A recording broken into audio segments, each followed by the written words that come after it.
दोस्तों, पिछले एक दशक से विश्व के अलग अलग हिस्सों में सुनी जा रही आसमान से आने वाली एक रहस्यमय आवाज का राज क्या है। आसमान से आ रही रहस्यमय आवाज को जब कई लोगों ने रात को सुना तो उन्हें लगा कि ये कोई सपना है, लेकिन जब ये चिंगारने जैसी आवाज कनाडा, यूक्रेन, अमेरिका, जर्मनी और बेलारूस के कई इलाकों में दिन में भी सुनी गई और जब इन सुनने वालों ने अपने अनुभव इंटरनेट पर शेयर किए तो इसे सपना समझने वालों को भी पता लग गया कि ये हकीकत है।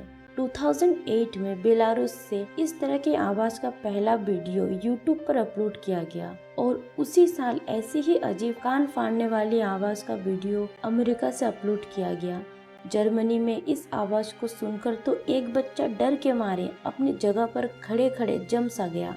कनाडा के किम्बर्ली बुके जिस आवाज को एलियन की आवाज मानते हैं, उन्होंने पहले इसे जून 2013 में रिकॉर्ड किया और 7 मई 2015 को फिर से वही आवाज रिकॉर्ड की।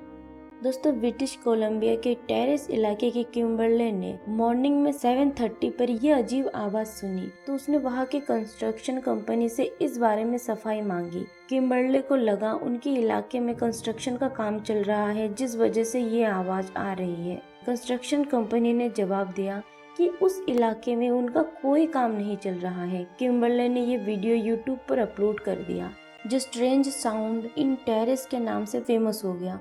दोस्तों, इंटरनेट के एक सर्वे में लोगों ने इस आवाज के अलग अलग कारण बताए हैं, जिसमें से कुछ ये है। पृथ्वी के गर्भ में जब सिलिकॉन और मैग्नीशियम की प्लेटलेट्स जगह बदलती है तो इस तरह की अजीब साउंड क्रिएट होती है, या फिर वातावरण के दबाव के कारण भी इस तरह की रहस्यमय साउंड पैदा होती है, या ट्रेन की पटरियों से भी ऐसी साउंड क्रिएट हो सकती है। कई लोगों का मानना है कि एलियन जब अपनी स्पेसशिप से धरती का चक्कर लगाते हैं तो तब भी ऐसी चिंगारने जैसी आवाज आ सकती है। अफवाह तो यह भी है कि रूस अपने किसी हथियार का चोरी छिपे परीक्षण कर रहा है, लेकिन सोचने वाली बात है कि फिर रूस के बाहर के देशों में आवाज कैसे सुनाई देती है। कुछ लोगों का यह भी मानना है कि 7 हाथियों के चिंगारने की आवाज और आसमान में प्रभु यीशु की आकृति बनाने वाले कयामत का मैसेज है ये।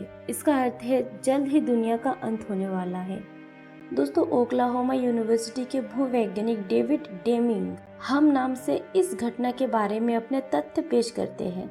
अजीबोगरीब और नापी ना जाने वाली इस रहस्यमय साउंड को दुनिया में तकरीबन 10% लोगों ने सुना है। आगे वो लिखते हैं कि हम जिसे रहस्यमय आवाज कहते हैं, अमेरिका द्वारा अपनी सबमरीन तक मैसेज पहुंचाने के लिए टेलीफोन और एयरक्राफ्ट के इस्तेमाल की साउंड भी हो सकती है। दोस्तों, नासा के अनुसार पृथ्वी प्राकृतिक रूप से रेडियो ध्वनि का उत्सर्जन करती है। ये ध्वनि धरती में से हमेशा उत्सर्जित होती है, लेकिन ये हमें कभी कभी ही सुनाई देती है। जैसे अर्थक्वेक के समय धरती के इस उत्सर्जन को हम साफ सुन सकते हैं। आमतौर पर ये हमको सुनाई नहीं देती है, लेकिन धरती का ये एक्टिविटीज हमेशा होता रहता है।